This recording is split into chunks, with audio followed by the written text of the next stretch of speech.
Welcome to episode 1 of Pulp Era Story Reviews, where we'll be looking at select works of fiction from the golden age of the pulp magazines. Robert E. Howard did not have a great deal of commercial success as a writer during his short lifetime, but he's gained quite a following since then, and he's earned that following. Howard was a wonderful storyteller with a straightforward and vibrant prose style that brought his tales to vivid life.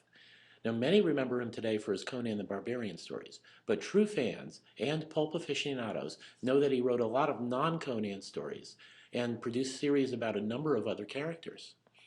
One of those characters was Francis Xavier Gordon, a Texan who had somehow ended up wandering around Afghanistan and the Mideast during the early 20th century, getting into one violent adventure after another.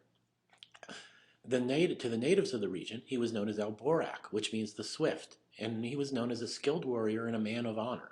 He had a band of loyal followers, men who would follow him into danger because he was pretty much made of awesome. Howard saw several El Borak stories published in Top Notch magazine during the mid-1930s, but he failed to sell the best El Borak story during his lifetime. This was a novella titled Three-Bladed Doom. Howard rewrote it as a short story, but it still didn't sell. Years later, writer L. Sprague de Camp rewrote it again as a Conan story, but this was an awkward and unsatisfying effort. The original novella finally saw print in 1977, when it was published as a paperback by Ace Books. It was successful enough to go through at least 2 printings, and as I'll explain in a moment, it deserved that success. In 2010, it came back into print after a long absence in an anthology of Howard's El Borak stories published by Del Rey. Why does Three-Bladed Doom deserve a success? Because it's a slam-bang, can't-put-it-down yarn that gallops along at warp speed from beginning to end. In it, El Borak quickly ends up inside a city hidden in the Afghan mountains that is exclusively populated by a cult of assassins. The guy in charge of that city is planning on using a campaign of murder and terror to set himself up as the behind-the-scenes ruler of much of Asia. The reader has barely enough time to absorb this before he's pulled into a chain of political intrigue, treachery, escapes and captures, sword duels, a damsel in distress, a fight with a yeti, which is the closest thing to an overt fantasy element in any of the El Borak stories, and a full-scale battle at the climax. This climactic battle is one of Howard's best storytelling moments. An Afghani tribe allied with Al Borak is trapped at the edge of a city in an orchid surrounded by walls. The assassins are about to wipe them out, not knowing that Al Borak and some reinforcements are trying to sneak up behind them. Listen to some excerpts. A whole line of men dropped, shot in the back.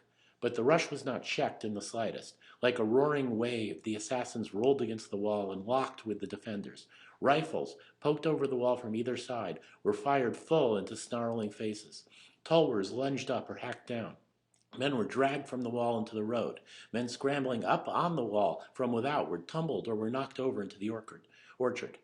It was at that moment that the wall gave way under the impact of hurtling tons of straining human flesh, and the red tides which had been foaming against the barrier on either side flowed together and mingled in an awful welter. After that, there was no semblance of order or plan, no chance to obey commands, and no time to give them.